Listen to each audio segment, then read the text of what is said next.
हमने पिछले वीडियो में जो पढ़ा था इनहेरिटेंस पढ़ा था, जिसमें मेंडेल्स के बारे में पढ़ा था और भी दूसरी चीज़ों के बारे में पढ़ा था कि जीन जो है कैसे एक्सप्रेस होती है, जीन्स क्या होते हैं, क्रोमोसोम्स क्या होते हैं, लिंकेज पढ़ा था, रिकॉम्बिनेशन, सेक्स डिटर्मिनेशन और कुछ डिजीज़ कंडीशन पढ़ी थी।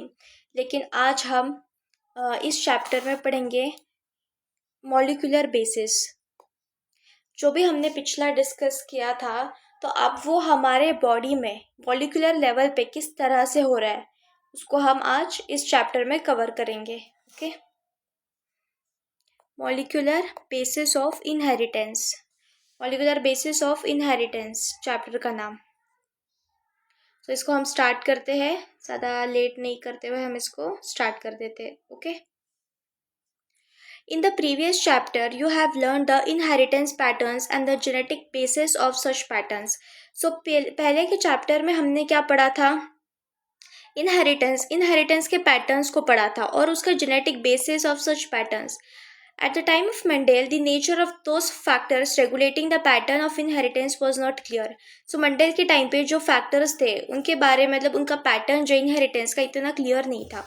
Over the next 100 years, the nature of the putative genetic material was investigated, culminating in the realization that DNA, deoxyribonucleic acid, is the genetic material at least for the majority of organism.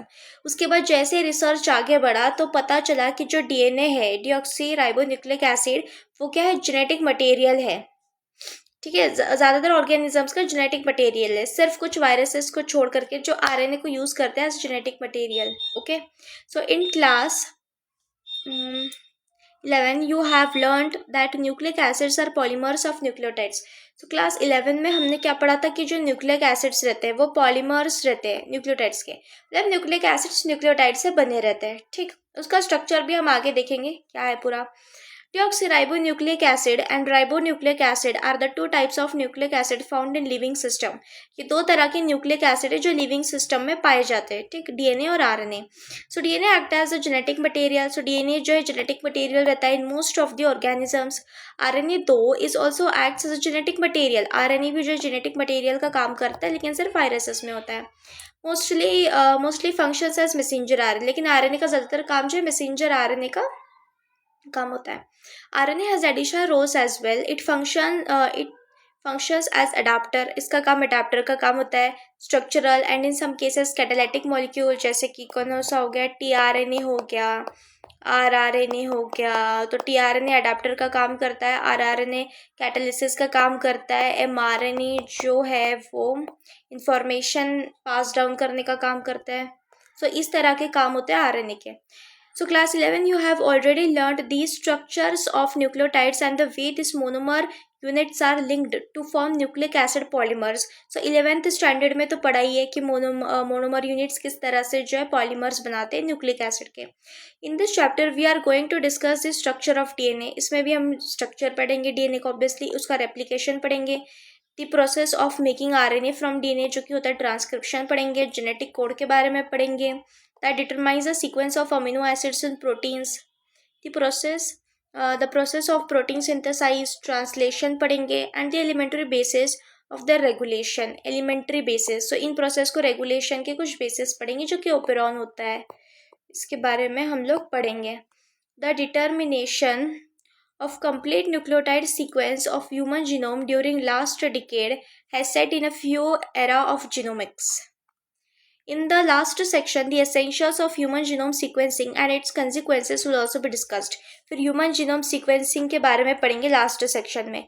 Let us begin our discussion by first understanding the structure of most interesting molecule in the living system. सबसे पहले हम लोग structure जानेंगे सबसे interesting molecule का living system वाला, कौन सा? DNA. So in subsequent sections we will understand that why it is the most abundant genetic material. DNA जो है कि most abundant genetic material क्यों है, RNA क्यों नहीं है, and what is the relationship with RNA. RNA के साथ क्या रिलेशनशिप है. फिर आते हैं DNA पर. अब क्या है DNA? क्या है? Long polymer of deoxy ribonucleotides. एक लंबा सा पॉलीमर है डीऑक्सी राइबोन्यूक्लियोटाइड्स का. The length of DNA is usually defined as number of nucleotides. So DNA का लेंथ जो है उसका नंबर ऑफ न्यूक्लियोटाइड से डीएनए की लेंथ पता चलती है। और pair of nucleotides refer to as base pairs, so उन पेयर्स को बेस पेयर बोला जाता है। Present in it this also is the characteristic of an organism. For example a bacteriophage, example लेते हैं एक बैक्टीरियोफेज, मतलब बैक्टीरिया सॉरी वायरसेस जो बैक्टीरियाज को इफेक्ट करते हैं, उन्हें किल करते हैं, सो they are known as bacteriophage. Known as, इसका नाम है दैट इज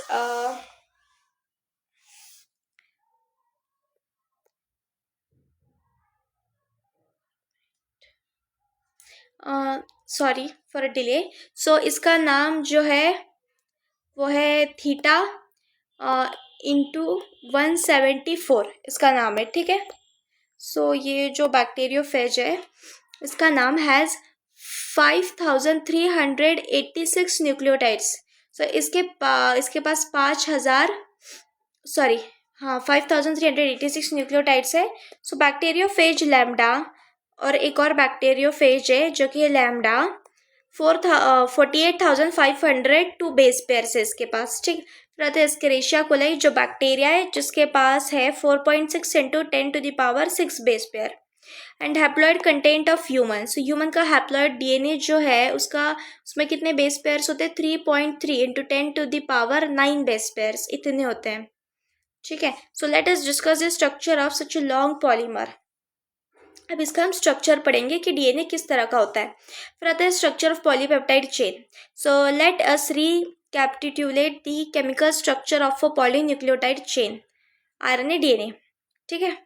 दोनों का स्ट्रक्चर अभी देखेंगे। और nucleotide has 3 components, a nitrogenous base. So जो न्यूक्लियोटाइड रहता है उसके 3 कंपोनेंट्स होते हैं। एक नाइट्रोजिनस बेस होता है, पेंटोज शुगर होता है, ribose in case of RNA और deoxyribose in DNA, and a phosphate group, ठीक। तो 3 चीज़ें होती है न्यूक्लियोटाइड की। क्या होता है, नाइट्रोजिनस बेस होता है, एक पेंटोज शुगर मतलब 5 कार्बन वाली शुगर होती है, ठीक है। सो आरएनए में कौन सी होती है, राइबोज होती है, और डीएनए में डीऑक्सीराइबोज। इट मीन्स उसके एक ऑक्सीजन की कमी होती है। सो हम देखेंगे वो कौन से पोजीशन पे ऑक्सीजन नहीं होता है, ठीक। एंड अ फॉस्फेट ग्रुप, और एक फॉस्फेट ग्रुप होता है। There are 2 types of nitrogenous bases. अब 2 तरह के नाइट्रोजिनस बेसिस है, एक होता है प्यूरिन्स जिसमें आता है एडेनिन एंड ग्वानिन, दूसरा होता है पायरिमिडीन्स जिसमें आता है साइटोसिन, यूरेसिल और थाइमिन। सो प्यूरिन्स पिरिमिडीन्स के साथ पेयर फॉर्म करते हैं, मतलब हाइड्रोजन बॉन्ड फॉर्म करता है। Cytosine is common for both DNA and RNA, and thymine is present in DNA, ठीक है। सो साइटोसिन दोनों में कॉमन रहता है, लेकिन थाइमिन जो है वो सिर्फ डीएनए में होता है, और यूरेसिल जो रहता है वो आरएनए में होता है at the place of thymine. Nitrogenous base is linked to the OH of 1 prime carbon. So एक नाइट्रोजिनस बेस जो है वो लिंक्ड रहता है किस पे, OH ग्रुप पे of 1 prime carbon pentose sugar. जो पेंटोज शुगर है उसके 1 प्राइम कार्बन पे OH ग्रुप पे ये नाइट्रोजिनस बेस लिंक्ड रहता है through a N glycosidic linkage. किसके थ्रू, एन ग्लाइकोसिडिक लिंकेज के through, to form a nucleoside such as adenosine और डीऑक्सी, सच एज एडिनोसाइन या फिर डीऑक्सी एडिनोसाइन। सो इस तरह वो फॉर्म करता है, ठीक। मतलब ये नाइट्रोजिनस बेस पेयर है। हाँ, गुआनोसाइन या फिर डीऑक्सी गुआनोसाइन, साइटिडीन या फिर डीऑक्सी साइटिडीन एंड यूरिडिन और डीऑक्सीथाइमिडिन।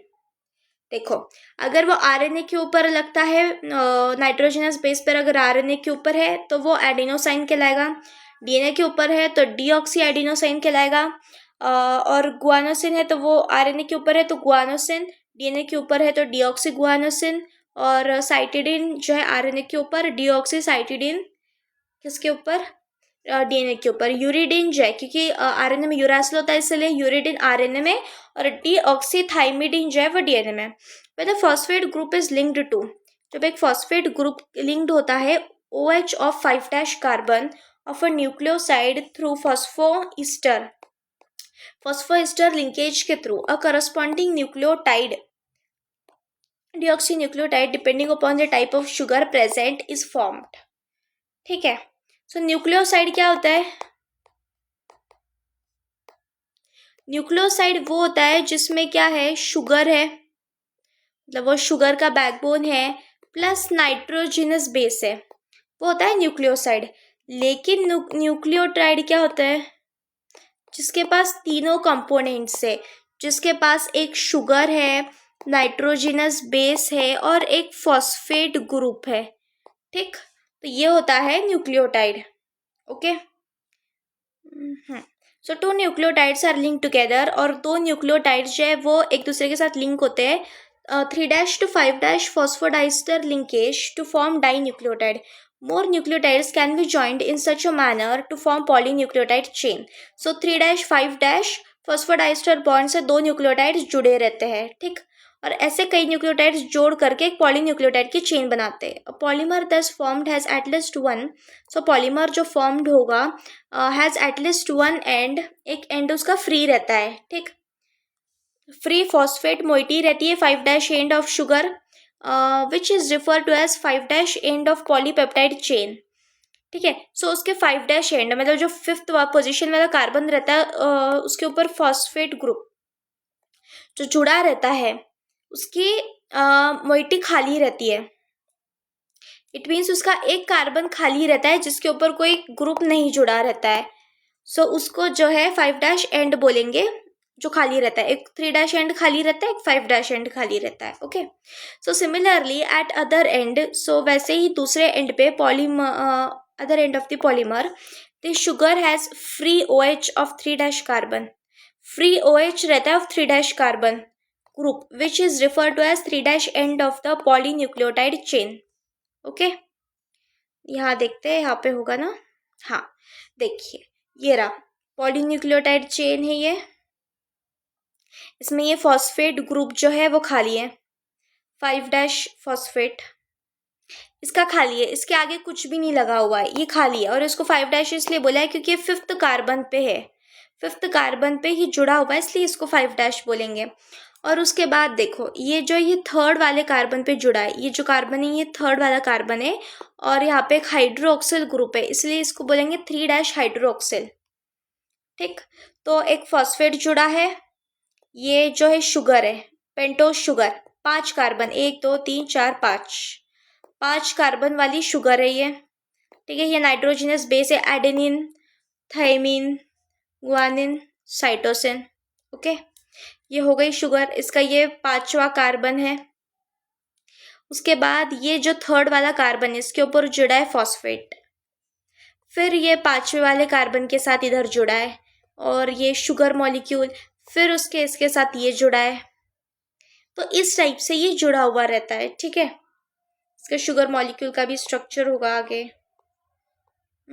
शायद वो हमने 11th क्लास में पढ़ा था शुगर मॉलिक्यूल का डिटेल में structure. Okay okay, so the backbone of polynucleotide chain, the backbone जो है पॉलीन्यूक्लियोटाइड चेन का is form due to sugar and phosphates. So backbone sugar और फॉस्फेट की वजह से बनता है। The nitrogenous bases linked to sugar moiety project from the backbone, और जो नाइट्रोजिनस बेसिस रहते हैं वो बैकबोन से अंदर की तरफ लगे रहते हैं। देखो ये बैकबोन है पूरा और ये अंदर की तरफ लगे हुए हैं।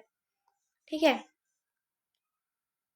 इन RNA every nucleotide, so RNA में क्या होता है, हर एक nucleotide residue has an additional OH group present at 2' position in the ribose. So जो राइबोस शुगर होती है RNA में, उस राइबोस शुगर पे जो 2' पोजीशन होता है कार्बन का, उसके ऊपर एक OH ग्रुप होता है। So also in RNA the uracil is found at the place of thymine. ठीक है, सो थाइमिन की जगह यूरेसिल मिलता है, और थाइमिन क्या होता है, 5 मिथाइल यूरेसिल ही होता है thymine. So another chemical name for thymine. ठीक, DNA as a nucleic acid, so DNA जो है as an acidic substance present in the nucleus was first identified by Friedrich Miescher. So Friedrich Miescher ने जो इसको सबसे पहले identify किया था 1896 पे, ही नेम्ड इट एज न्यूक्लियन, उसने उसको न्यूक्लियन नाम दिया। However, due to technical limitation in isolating such a long polymer intact, the elucidation of structure of DNA remained elusive for a very long period of time. उसकी वजह से देखो, क्योंकि उसको डीएनए बहुत लंबा पॉलीमर था, इसलिए उसको आइसोलेट करने में बहुत दिक्कत आ रही थी। उसकी वजह से उसका स्ट्रक्चर जो है एक लंबे टाइम तक किसी को पता ही नहीं था। So it was only in 1953। फिर आया 1953, जब आया जेम्स वॉटसन और Francis Crick. So based on x ray diffraction को यूज़ करके उन्होंने क्या किया, डेटा प्रोड्यूस किया बाय म्यूराइस विल्किंस के साथ मिलकर, रोजलिंड फ्रैंकलिन के साथ, proposed a very simple but famous double helix. So उन्होंने दिया फिर double helix model for the structure of DNA. Double helix model, ये एक, ये दो, ये था double helix model for DNA. One of the hallmarks of their preposition was base pairing. उनका हॉलमार्क क्या था, मतलब भाई डबल हेलिक्स क्यों है करके उन्होंने ऐसे क्यों बोला, क्योंकि बेस पेयरिंग हो रही थी बिटवीन टू स्ट्रैंड्स, जो दोनों स्ट्रैंड्स थे उनके बीच बेस पेयरिंग हो रही थी of polynucleotide chains. However this proposition was also based on the observation of Erwin Chargaff. फिर ये जो थ्योरी जो बताई गई थी वो एरविन चारगाफ ने भी उसको देखा। For a double stranded DNA the ratios between adenine and thymine and guanine and cytosine are constant and equal ones. So Erwin जो था उन्होंने देखा कि एडेनिन, थाइमिन, गुआनिन, साइटोसिन चारों का रेशियो निकाला और वो इक्वल था। इससे ये पता चलता है कि जो डीएनए था वो डबल हेलिक्स स्ट्रक्चर है और उसके जो नाइट्रोजनस बेसेस है जो अंदर की तरफ है वो एक दूसरे से बॉन्ड फॉर्म कर रहा है, जिसकी वजह से वो डबल हेलिक्स पैटर्न में आता है। ठीक, the base pairing confirms a very unique property of the polynucleotide chain. They are said to be complementary. फिर उनको बोला गया complementary base pairing to each other, and therefore if the sequences of bases in one strand is known, then the sequence in the other strand will be predicted. अब क्या था, complementary base pairing था। इसकी वजह से अगर एक strand का sequence पता है तो दूसरी स्ट्रैंड का सीक्वेंस हम निकाल सकते हैं। Also, if each strand from a DNA, let us call it as parental DNA, act as a template for synthesis of new strand. So एक स्ट्रैंड जो है दूसरे स्ट्रैंड के सिंथेसाइज के लिए वो एज अ टेम्पलेट काम करती है। So the two double stranded DNA, so जो दो डबल स्ट्रैंडेड डीएनए जो है thus produced would be identical to the parental DNA molecule. जो उनका डॉटर डीएनए जो बनेगा वो सेम होगा एज पैरेंटल डीएनए। ठीक, क्योंकि कॉम्प्लीमेंट्री बेस पेयरिंग होता है नाइट्रोजनस बेसिस में, इसलिए because of this the genetic implications of structure of DNA become very clear. इसकी वजह से डीएनए के स्ट्रक्चर की वजह से जेनेटिक इम्प्लीमेंटेशंस बहुत क्लियर हो गई। The salient features of double helix structure of DNA, double helix structure of DNA के कुछ salient features. It is made up of two polynucleotide chain से बना रहता है, where the backbone is constituted by sugar phosphate and the bases project inside. So दो polynucleotide की chain से बना रहता है, जिसका बैकबोन जो किससे बना रहता है, शुगर फॉस्फेट से बना रहता है, और बेसिस जो है अंदर की तरफ प्रोजेक्ट करते हैं। The two chains have anti parallel polarity, और दोनों चेन्स की एंटी पैरेलल पोलैरिटी रहती है। It means one chain has polarity 5' to 3' और दूसरी की रहती है 3' to 5'। ठीक, ये एंटी पैरेलल पोलैरिटी की वजह से उसका स्ट्रक्चर स्टेबल है और तब जाके वो नाइट्रोजनस बेसिस एक दूसरे के साथ पेयर कर पाते हैं। The bases in two strands are paired. So जो बेसिस रहते हैं दोनों स्ट्रैंड्स में वो पेयर्ड रहते हैं through hydrogen bond, H bonds के through, forming base pairs. Adenine forms two hydrogen bonds with thymine from opposite strand and vice versa. ठीक, और सिमिलरली गुआनिन है वो बॉन्ड करेगा साइटोसिन के साथ with 3 hydrogen bonds. So as a result always a purine comes opposite to pyrimidine. इसकी वजह से एक प्यूरीन एक पिरिमिडीन के साथ ही बॉन्ड करता है, जैसे एडेनिन जो है वो थाइमीन के साथ बॉन्ड करता है 2 हाइड्रोजन बॉन्ड से, और गुआनिन साइटोसिन के साथ बॉन्ड करता है 3 हाइड्रोजन बॉन्ड से। दिस जनरेट्स अप्रोक्सीमेटली, सो ये जनरेट करेगा approximately uniform distance between the two strands of helix. इसलिए जो दो स्ट्रैंड्स होंगी हेलिक्स की उसके बीच एकदम एक यूनिफॉर्म डिस्टेंस होता है, सेम डिस्टेंस होता है। क्यों? क्योंकि हमेशा एक प्यूरीन एक पिरिमिडीन के साथ ही बॉन्ड करता है, इसलिए इसके बीच का डिस्टेंस जो है हर एक बेस पेयर के लिए सेम होता है। ठीक, the two chains are coiled in right handed fashion, और जो दो चेन्स रहती है वो राइट हैंडेड फैशन में कॉइल होती है. The pitch of the helix, so helix का पिच जो है वो that is 3.4 nanometer. It means diameter. Nanometer is the 1/1000th of a meter, that is 10 to the power -9. There are रफली 10 base pair in each. So रफली देखा जाए तो 10 base pairs होते हैं in each turn. Consequently the distance between a base pair in a helix is approximately 0.34 nanometer. इसीलिए जो distance होता है बेस पेयर में, तो बेस पेयर का डिस्टेंस कितना है 0.34 नैनोमीटर. ठीक है. सो एक जो टर्न है, ये एक पूरा जो टर्न है इस तरह से, सो इस एक टर्न का मतलब एक टर्न को अगर पूरा नापा जाए तो ये एक टर्न कितना होता है पता है? 3.4 नैनोमीटर. 3.4 ही ना, बट चेक करते हैं. जी हाँ, 3.4 नैनोमीटर होता है. और इसमें कितने होते हैं? 10 बेस पेयर्स होते हैं. ठीक, 10 बेस पेयर्स होते हैं. इसीलिए दो बेस पेयर्स के बीच का डिस्टेंस, ये जो दो बेस पेयर्स है इसके बीच का डिस्टेंस कितना हो जाएगा? 0.34 नैनोमीटर. तो दिया होगा ना. ठीक है. देखो ये एडेनिन थाइमिन के साथ बॉन्ड बना रहा है, 2 हाइड्रोजन बॉन्ड. गुआनिन साइटोसिन के साथ 3 हाइड्रोजन बॉन्ड. और ये इस तरह से ये पेयरिंग होती है. देखो ये 2 हाइड्रोजन बॉन्ड एडेनिन थाइमिन का, इधर भी थाइमिन एडेनिन का 2 हाइड्रोजन बॉन्ड, इधर 3 हाइड्रोजन बॉन्ड, इधर भी 3 हाइड्रोजन बॉन्ड. और ये पूरा इसका बैकबोन है.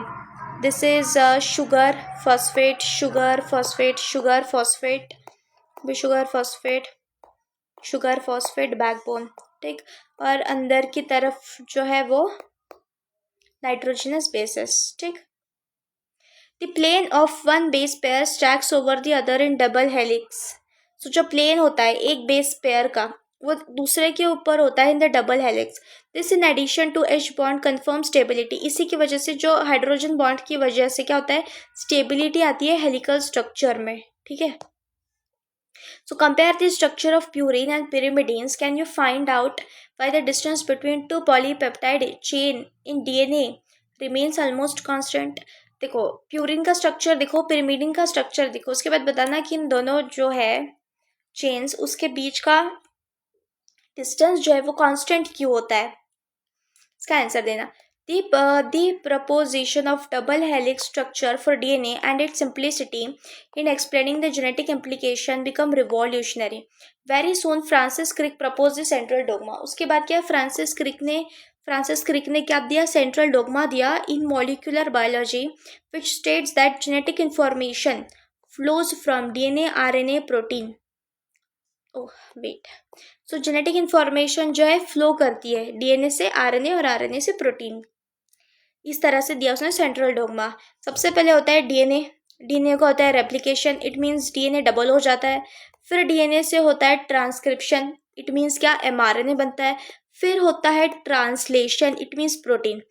ये ऐसा है, सबसे पहले तुमने कोई स्क्रिप्ट लिखी. ठीक है, तुमने क्या लिखी? कोई स्क्रिप्ट लिखी किसी लैंग्वेज में, हिंदी मान के चलो, हिंदी में स्क्रिप्ट लिखी. फिर इस हिंदी वाली स्क्रिप्ट को तुमने क्या किया? डबल किया. ठीक, क्या किया? डबल किया, ताकि वो आगे जाके डिवाइड हो सके. इसलिए पहले स्क्रिप्ट लिखी, फिर स्क्रिप्ट को डबल किया, फिर उसके बाद एक मिनट, सॉरी,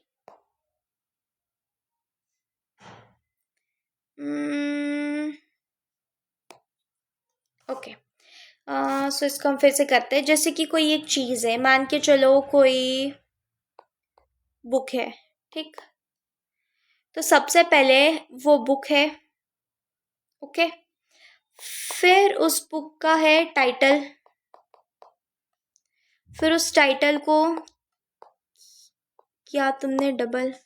फिर उसके बाद उसके ऊपर क्या लिखी? स्क्रिप्ट लिखी. फिर स्क्रिप्ट को किया ट्रांसलेट. ये वैसा है, मतलब पहले स्क्रिप्ट लिखी जाएगी, फिर वो स्क्रिप्ट ट्रांसलेट होगी. ठीक, एक बुक है, उसका एक टाइटल है, जो टाइटल हमने डबल किया, फिर उसके बाद उसकी स्क्रिप्ट लिखी और फिर उसको ट्रांसलेट किया. मान के चलो डीएनए एक बुक है. ठीक, और डीएनए का जो ये टाइटल हमने जो बनाया वो है डीएनए का रेप्लिकेशन, जिसकी वजह से ये डीएनए जो है डबल हो गया। फिर उस डबल वाला जो डीएनए है उसको तुमने स्क्रिप्ट में कन्वर्ट किया, जो कि है ट्रांसक्रिप्शन, इट मीन्स एमआरएनए। फिर जो स्क्रिप्ट लिखी है उसको तुमने ट्रांसलेट किया जो कि है protein.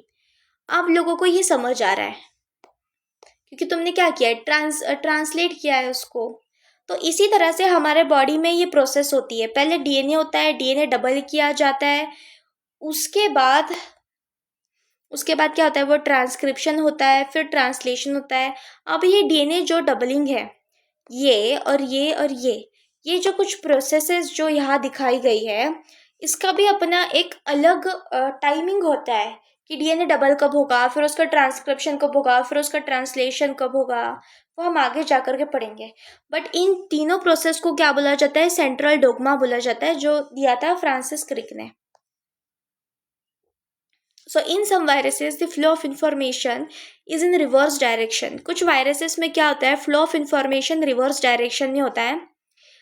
This is from RNA to DNA. Can you suggest a simple name? तो इसे क्या बोला जाता है पता है? Reverse transcription.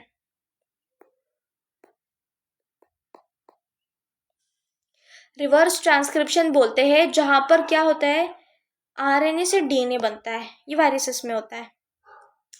फिर आते हैं हम packaging of DNA helix. DNA helix किस तरह से पैक होता है? So taken the distance between two consecutive base pair. दो कंसेक्यूटिव बेस पेयर का डिस्टेंस है, that is 0.34 nanometer. If the length of DNA double helix the typical mammalian cell is calculated. जब उसको कैलकुलेट किया जाएगा simply by multiplying the total number of base pair with distance between two consecutively base pairs, that is 6.6 into 10 to the power 9 base pair. जैसे उसको calculate किया जाएगा तो वो आता है 6.6 into 10 to the power 9 base pair आता है। ठीक है, इस तरह से उसको कैलकुलेट किया गया है और ये डिस्टेंस है, this is the distance between base pair. So it comes out to be approximately 2.2 metres. So जो ये डिस्टेंस है बेस पेयर का, सो ये अप्रोक्सीमेटली कितना आता है, 2.2 मीटर्स आता है। A length that is far greater, so एक लेंथ जो कि फार ग्रेटर है than the dimension of typical nucleus.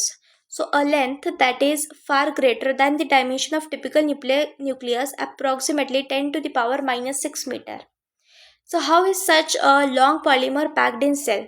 कैसे इतना लंबा पॉलीमर जो है सेल के अंदर पैक्ड होता है, जो कि 2.2 मीटर।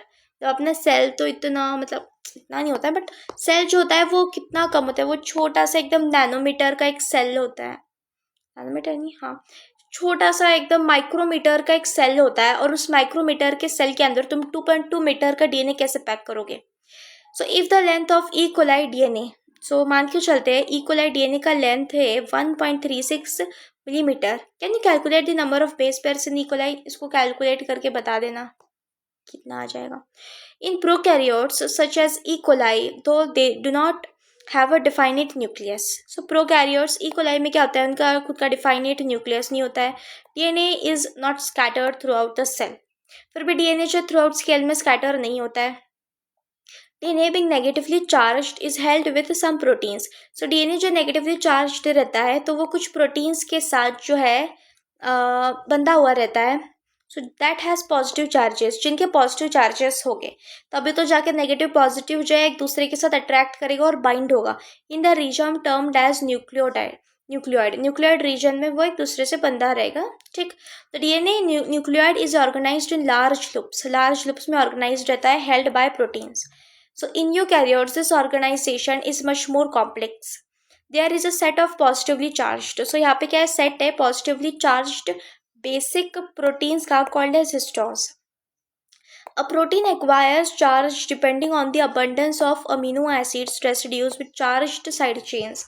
So एक protein क्या करेगा, requires करेगा charge depending upon the abundance of amino acids. So जितना amino acid है उतना ज़्यादा charge होगा, charged side chains. So histones are rich in basic amino acid residues. So histones जो रहते हैं वो basic amino acid residues में मतलब रेसिड्यूज से भरे हुए रहते हैं, जैसे लाइसिन और आर्जिनिन हो गया, ताकि पॉजिटिव चार्ज आ सके। Both the amino acid residues, so दोनों अमीनो एसिड रेसिड्यूज जो है carry positive charges in their side chain, जो इनकी साइड चेन जो रहती है उसमें वो पॉजिटिव चार्जेस को कैरी करते हैं. So histones are organise to form the unit of 8 molecules.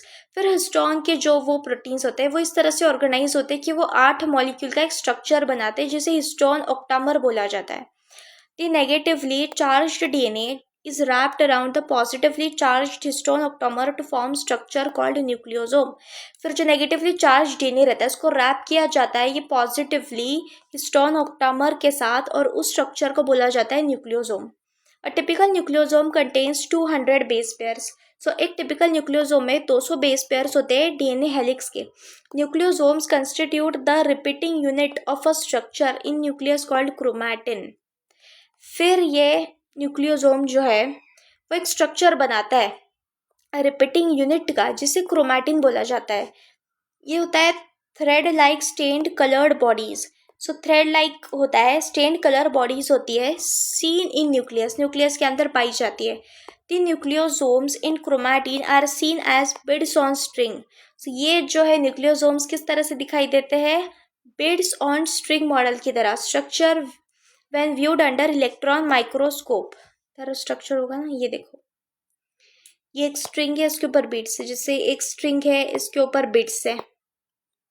ये जो बीड्स है ये न्यूक्लियोसोम है जिसके अराउंड जो है वो डीएनए रैप किया हुआ है. सो इस तरह से इसका स्ट्रक्चर दिखाई देता है. Theoretically, how many such beads nucleosomes do you imagine are present in mammalian cell? कितने प्रेजेंट होंगे वो पता करेंगे हम.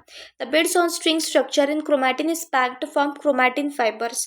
ये क्या बनाता है, क्रोमैटिन फाइबर्स बनाता है दैट आर फर्दर कॉइल, आगे उनको कॉइल किया जाता है और कंडेंस किया जाता है मेटाफेज स्टेज पर of cell division to form chromosomes. ठीक. The packaging of chromatin at higher level.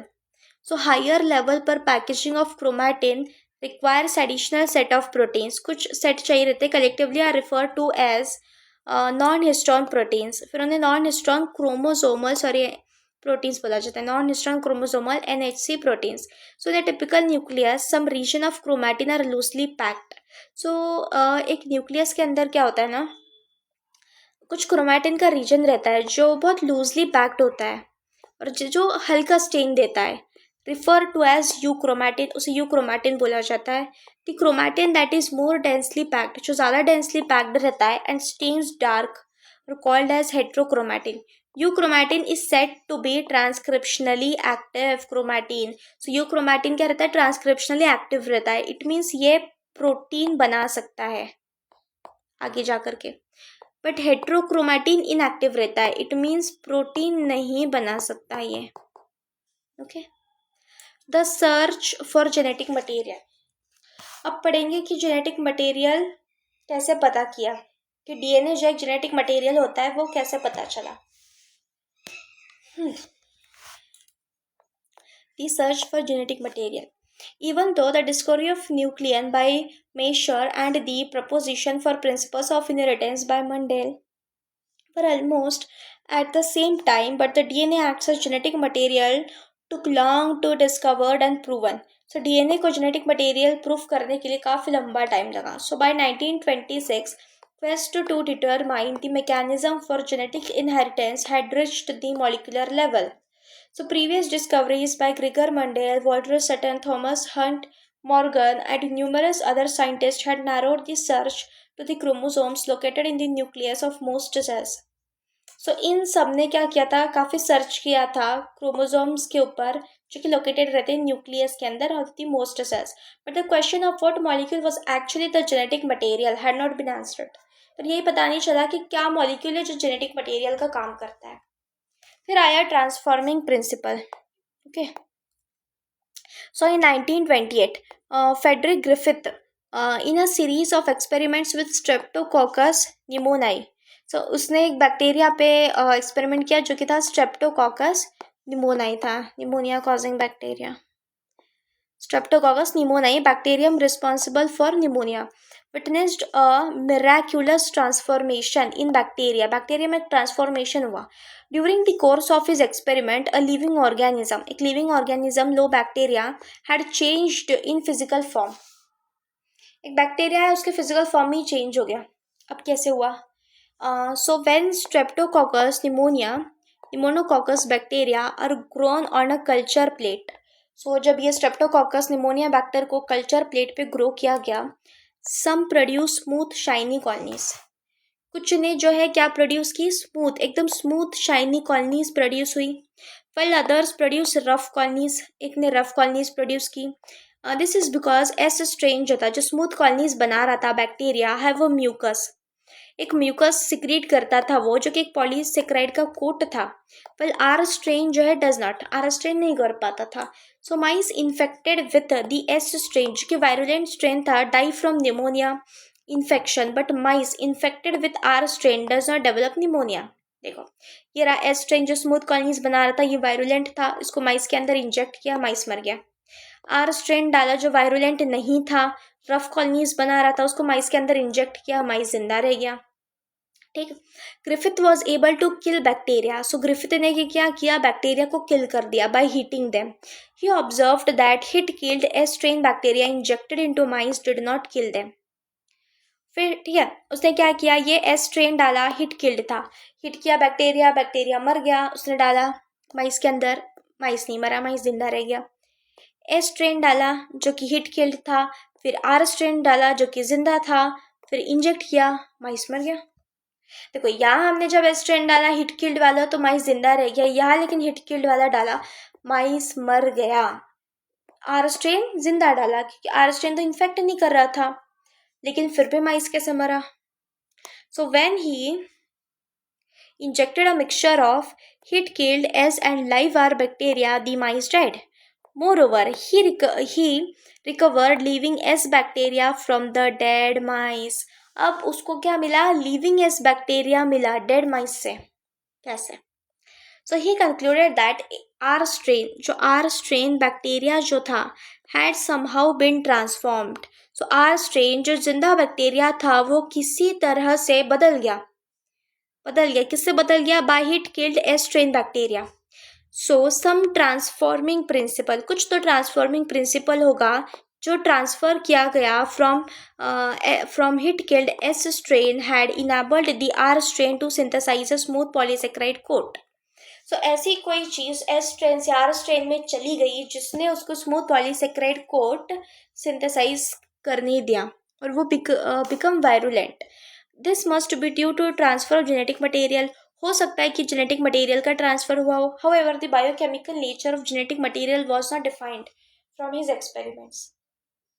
फिर आता है biochemical characterisation of transforming principle. आप बायोकेमिकल कैरेक्टराइजेशन भी करा इन साइंटिस्ट ने. So prior to the work of Oswald Avery, Colin MacLeod and Maclyn McCarty, 3 scientist थे. इस टाइम पे उन्होंने क्या किया, वर्क किया. Genetic material was thought to be protein. So ये सोचते थे, मतलब इनसे पहले जो ये 3 साइंटिस्ट थे, इनसे पहले लोग सोचते थे कि जो जेनेटिक मटेरियल है वो प्रोटीन है. They work to determine the biochemical nature of transforming principle in Griffith experiment. अब उन्होंने इस चीज़ पर काम किया कि वो देखने लग गए कि भाई जो ट्रांसफॉर्मिंग एलिमेंट था ग्रिफिथ के एक्सपेरिमेंट में वो क्या था. दे प्यूरिफाइड बायोकेमिकल्स. सो उन्होंने क्या किया, प्यूरिफाइड किए बायोकेमिकल्स जैसे protein, DNA, RNA etcetera from the heat killed S cells to see which ones could transform live R cells into S sales.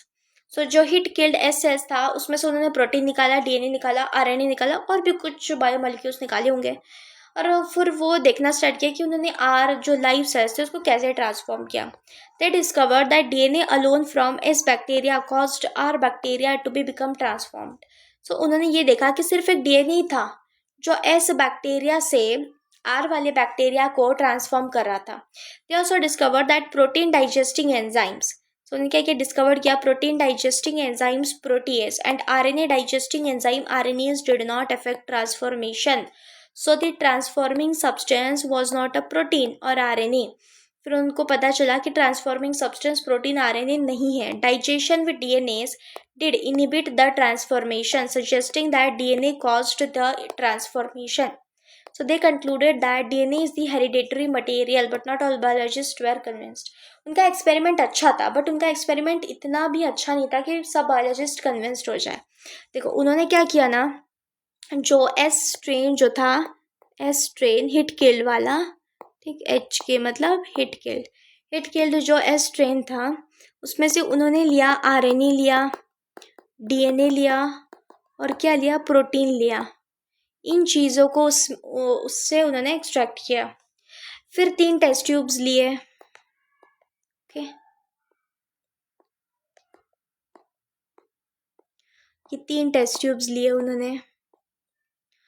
इन तीनों टेस्ट ट्यूब्स में इन तीनों को डाला, आरएनए भी था इसमें, डीएनए भी था और प्रोटीन भी था, ठीक, RNA DNA protein, RDP, RNA DNA protein, तीनों चीज़ें इसमें डाल दी।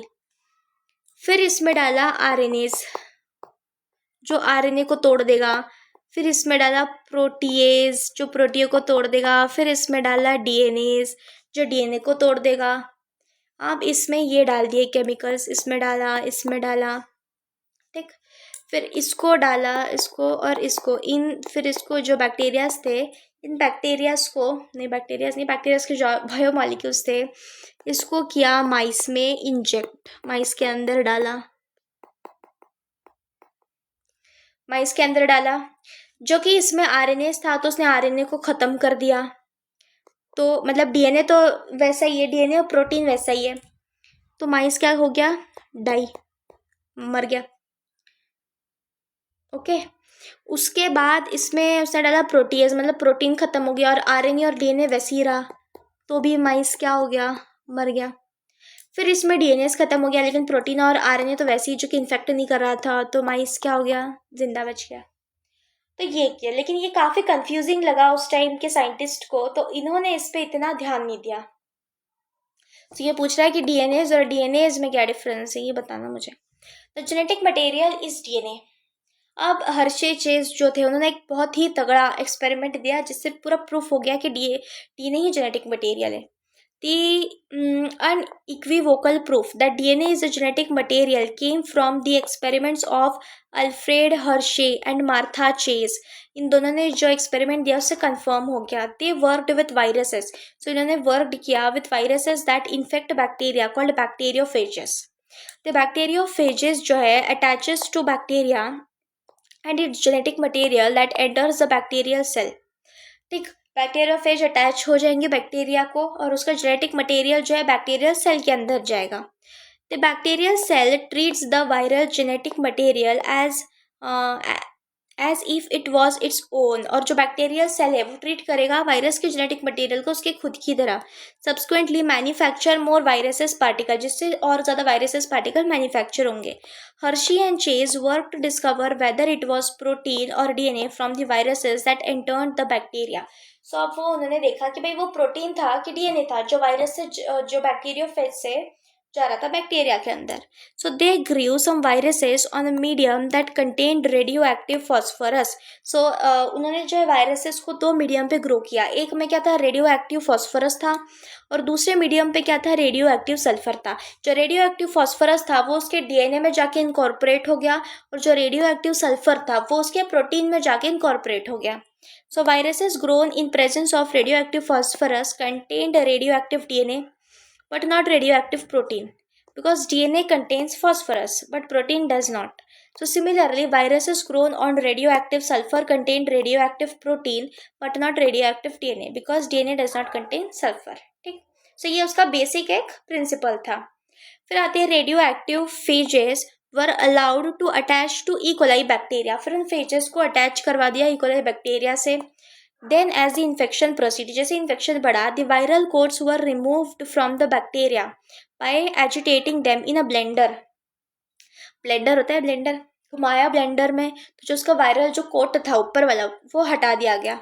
So the virus particles were separated from the bacteria bye spinning them in centrifuge. फिर उन वायरल पार्टिकल्स को सेपरेट किया सेंट्रीफ्यूज में स्पिन करके ताकि वो बैक्टीरिया से दूर चली जाए। ठीक है, मतलब तब तक इन्फेक्शन हो चुका था। Bacteria which was infected with viruses that had radio active DNA were radio active. So bacterias जो इन्फेक्ट हुए थे वायरसेस से उनके पास क्या था, रेडियो एक्टिव डीएनए था। indicating that DNA was the material that passed from virus to bacteria. So bacteria that were infected with viruses that had radioactive proteins were not radioactive. ऐसे bacterias जो infect हुए थे viruses से जिसके पास radio active proteins थे, वो तो उस बैक्टीरिया में रेडियो एक्टिव प्रोटीन्स मिले ही नहीं. This indicates that proteins did not enter the bacteria from the virus. DNA is therefore the genetic material and that is passed from virus to bacteria. तो ये देखो इसका एक्सपेरिमेंट. ये लिया bacteriophage, इसमें radio active S label sulphur को label करके डाला जो कि प्रोटीन कैप्सूल में गया. कहा गया इसका प्रोटीन कैप्सूल, ये प्रोटीन कैप्सूल ये रेड कलर का दिख रहा है ना. फिर रेडियो एक्टिव पी फॉस्फोरस डाला जो कि इसके डीएनए में चला गया. फिर इन दोनों को इन्फेक्ट करवाया बैक्टीरिया के ऊपर. इसका डीएनए अंदर चला गया. देखो ये डीएनए अंदर चला गया और प्रोटीन कोड जो है वो निकल गया. और इसमें भी डीएनए अंदर चला गया. फिर उसने जब डिटेक्ट किया तो रेडियो एक्टिविटी सिर्फ डीएनए की शो हुई, सिर्फ फॉस्फोरस डिटेक्ट हुआ रेडियो एक्टिव में. Take no radio activity sulphur detected in cells. और जो सुपरनेटेंट सेंट्रीफ्यूगेशन के बाद जो सुपरनेटेंट ऊपर जो तैर रहा था उसके अंदर क्या था, रेडियो एक्टिव सल्फर था. ठीक है. फिर आते properties of genetic material DNA versus RNA. अब इसकी प्रॉपर्टीज पढ़ेंगे. So from the foregoing discussion, अब तक जो डिस्कशन था, it is clear that the debate between proteins versus DNA as genetic material was unequivocally resolved from Hershey-Chase experiment. अब DNA और protein का तो भाई खत्म हो गया कि पता चल गया डीएनए जेनेटिक मटेरियल है, प्रोटीन नहीं है. It become an established fact that it is DNA that act as genetic material. DNA genetic material की तरह काम करता है. However, it subsequently become clear that in some viruses, so कुछ viruses में क्या होता है, RNA जो है is the genetic material. For example, tobacco mosaic virus, QB virus, etc. So answer to some of the questions such as why DNA is the predominant genetic material. अब कुछ ऐसे questions है कि DNA ही predominant genetic material क्यों है. So whereas RNA performs dynamic functions of messenger and adapter. फिर sorry. So whereas जो है RNA performs dynamic functions of messenger and adapter has to be found from the differences between chemical structures of two nucleic acid molecules. ठीक. Can you recall the two chemical differences between DNA and RNA? So DNA और RNA के बीच में differences लिख के बताना. A molecule that can act as genetic material must to fulfill the following criteria. So एक molecule अगर उसको genetic material की तरह काम करना है तो उसको इस criteria को fulfill करना होगा. So it should be able to generate its replica, मतलब वो replication करना चाहिए.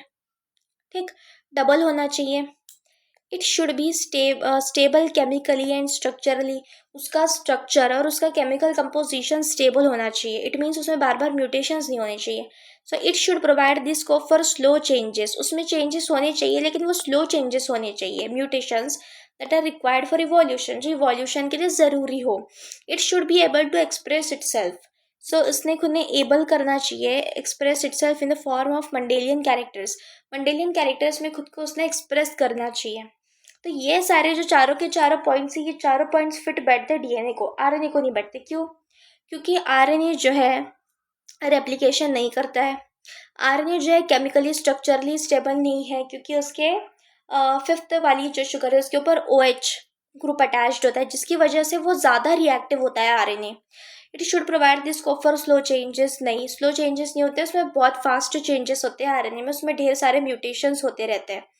It should be able to express itself, और वो मंडेल के फॉर्म में एक्सप्रेस नहीं हो पाता है. If one examines each requirement one by one because of rule of base pairing and complementarity, both the nucleic acids have the ability to direct their duplications. The other molecule in living systems such as proteins fail to fulfill first criteria itself. Protein तो duplicate बिल्कुल भी नहीं कर पाता है.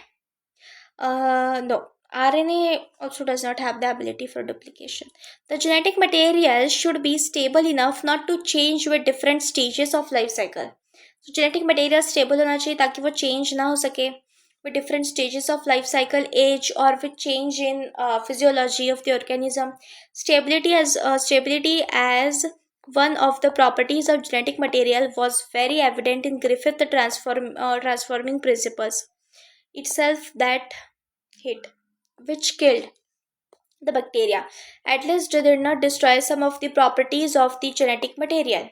So उसको hit kill करा फिर भी उसकी genetic material की properties जो है वो destroy नहीं की. It means वो काफ़ी stable है. This now can easily be explained in the light of DNA that the two strands being complementary if separated by heating come together when appropriate conditions are provided. क्या होता है जैसे ही DNA की जो दो strands है complementary strands अगर उनको हीटिंग से सेपरेट किया जाए तो अगर उनको अप्रोप्रिएट कंडीशन मिली तो वो फिर से एक हो जाएगी. Further 2' group present at every nucleotide in RNA is reactive. और जो 2' ग्रुप जो प्रेजेंट रहता है हर एक आरएनए की न्यूक्लियोटाइड में एक रिएक्टिव ग्रुप है and makes RNA liable and easily degradable. So RNA is also known to be catalytic. So RNA जो catalytic होता है hence reactive होता है. Therefore DNA chemically is less reactive and structurally more stable होता है when compared to RNA. Therefore among two nucleic acids the DNA is better genetic material. In fact the presence of thymine at the place of uracil. So thymine जो है at the place of uracil also confirms additional stability to DNA. Okay. So both DNA and RNA are able to mutate. दोनों DNA और RNA जो है mutate होते हैं. In fact RNA being unstable mutate at faster rate. Consequently viruses having RNA genome and having shorter lifespan mutate and evolve faster. RNA can directly जो है code for synthesis of proteins, hence can easily express the characters. DNA however is dependent on RNA for synthesis of proteins. ठीक है. सो RNA जो है वो direct protein synthesis कराता है लेकिन डीएनए जो है आरएनए के ऊपर बेस्ड रहता है प्रोटीन सिंथेसिस के लिए. The protein synthesising machinery has evolved around RNA. So protein synthesising machinery जो है किसमें इवॉल्व हुई है आरएनए में हुई है. The about discussion indicate that both RNA and DNA can function as. दोनों फंक्शन कर सकता है जेनेटिक मटेरियल की तरह. But DNA being more stable is preferred for storage of. उसको प्रिफर किया जाता है for storage of genetic information and for transmission of genetic information RNA is better.